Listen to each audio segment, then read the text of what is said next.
मेघना ट्रेन में बैठी सुबक सुबक कर रो रही थी। बगल में बैग दबाए विंडो सीट पर बैठी खिड़की से बाहर रात के फैले साए अपने अंदर उतरता महसूस कर रही थी। बहते आंसू छुपाने की कोशिश में चुपके चुपके साड़ी के पल्लू से आंखें साफ करती आसपास बैठे मुसाफिरों को देख रही थी। कोई ऊपर के बर्थ पर सोने की कोशिश में करवटें बदल रहा था, कोई सीट पर बैठ ऊँघ रहा था, तो कोई आपस में बातें करने में मगन था। मेघना ने सब पर नजर दौड़ाई। उसे लगा जैसे सब उसे ही घूर रहे हैं। उसके कुछ दूर पर 4-5 लड़के बैठे जोर जोर से हंसी ठिठोली कर रहे थे, एक दूसरे के हाथ पर हाथ मारकर अपनी दुनिया में मस्त थे। मेघना की नज़र उन पर पड़ी तो उनमें से एक लड़के ने मेघना को देखा। उस लड़के ने बाकी लड़कों को इशारा किया तो सबने मेघना की तरफ मुड़कर देखा और फिर बातों में लग गए। सबकी नज़रों के खौफ से वो कुछ और अपने अंदर सिमट गई। ट्रेन हल्की हल्की सीटी देकर अपनी पूरी रफ्तार पकड़ चुकी थी। अब ट्रेन से नीचे उतरना नामुमकिन था। शादी के बाद पहली बार मेघना अपने पति अमित के साथ अमित के मामा जी के यहाँ कानपुर जा रही थी। मामा जी ने बहुत प्रेम से बुलाया था दोनों को। अमित ने ट्रेन का टिकट कल ही ऑनलाइन बुक किया था। आज घर से निकले तो मेघना ने बताया कि वो पहली बार ट्रेन में बैठने जा रही है, जिस पर अमित खूब हंसा। अरे बाप रे, ऐसा कैसे हो गया कि तुम कभी ट्रेन में नहीं बैठी? जिस पर मेघना बुरा मान गई।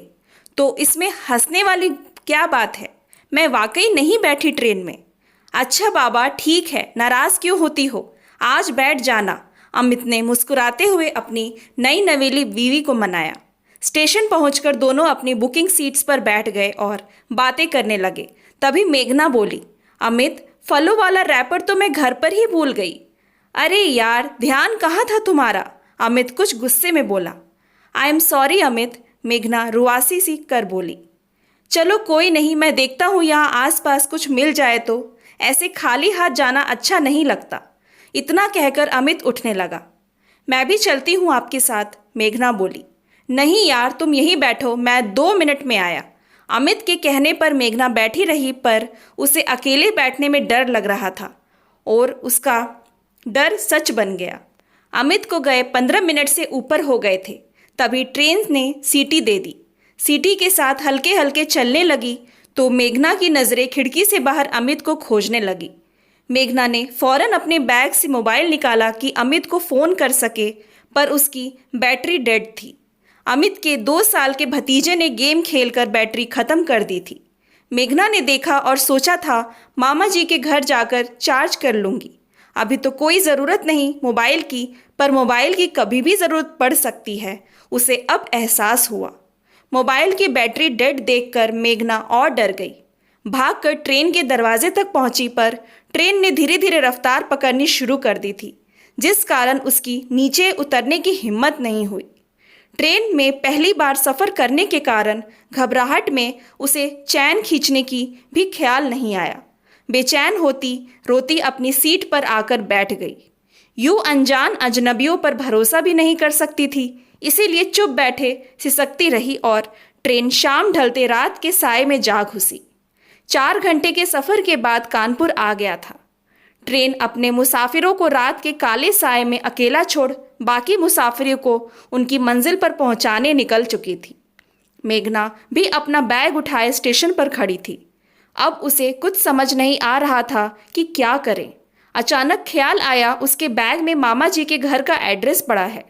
उसने जल्दी से बैग टटोला और एड्रेस वाला पर्चा निकाला तो उसकी सांस में सांस आई। स्टेशन से निकलकर अब उसे ऑटो वाले के पास जाकर बस मामा जी के एड्रेस पर पहुंचना था। उसे लगा अब सब मुश्किल आसान हो गई और बस वो मामा जी के घर पहुंच ही चुकी है। स्टेशन से निकली तो कोई ऑटो वाला उस एड्रेस पर जाने को तैयार नहीं था। सब दूर बताकर मना कर रहे थे।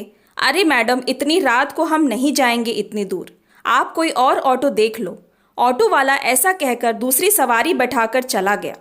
मेघना की बंधी हिम्मत टूटने लगी थी।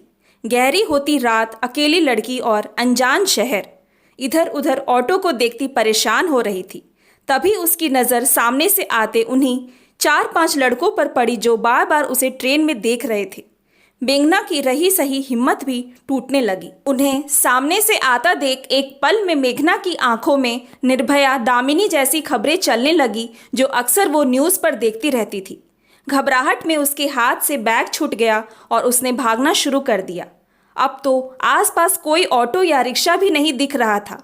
इक्का दुक्का आदमी अपनी राह चल रहे थे, पर उसकी कौन मदद करेगा? शायद कोई भी नहीं।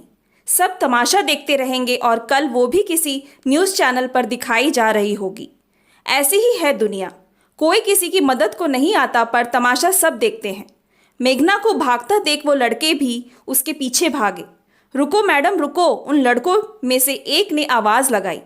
मेघना अनसुनी कर अपनी इज्जत बचाती भागती रही। तभी अचानक साड़ी में पैर फंसा और वो गिर गई। हाथ सीधे जाकर सड़क पर लगे और हथेलियाँ छिल गई। खुद को संभालती फिर उठी और भागने को तैयार थी, पर जब तक वो लड़के वहां तक पहुंच चुके थे, तभी उनमें से एक ने मेघना का हाथ पकड़ लिया ताकि वो आगे ना भाग सके। छोड़ो छोड़ो मेरा हाथ, मुझे जाने दो, मेघना रोने लगी। क्यों भाग रही हो? हम तुम्हें खा जाएंगे क्या? उनमें से एक लड़का गुस्से से चिल्लाया।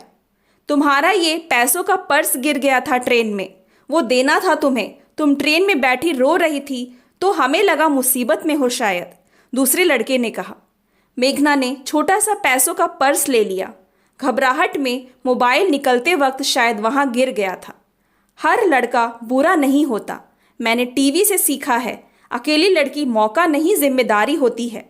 गुस्से से चिल्लाने वाला लड़का अब नॉर्मल हो गया था। मेघना अब भी रो रही थी, पर दिल में डर कुछ कम हो गया था। कहाँ जाना है तुमको? इतनी रात को अकेली क्यों हो? पर्स देने वाले लड़के ने पूछा। साथ में वो बैग भी थमाया जो डर से सड़क पर फेंक आई थी। मेघना ने पूरी कहानी कह डाली और एड्रेस देखा कर कहा, इस पते पर जाना है। एक लड़के ने मोबाइल निकाला और ओला कैब्स को कॉल लगाई। 5 से 10 मिनट के अंदर कैब आ गई। मेघना को कैब में बिठाकर बोला, मैडम पेमेंट कर दी है और अब डरने की ज़रूरत नहीं, ये आपको आपके पते पर पहुंचा देंगे। थैंक यू, मेघना बस इतना ही कह पाई। उसे कुछ और कहने के लिए शब्द ही नहीं मिल रहे थे। कैब अपनी मंजिल को चल दी थी। मेघना को लगा इंसानियत अभी भी बाकी है। Thanks for watching. Please like and subscribe my channel.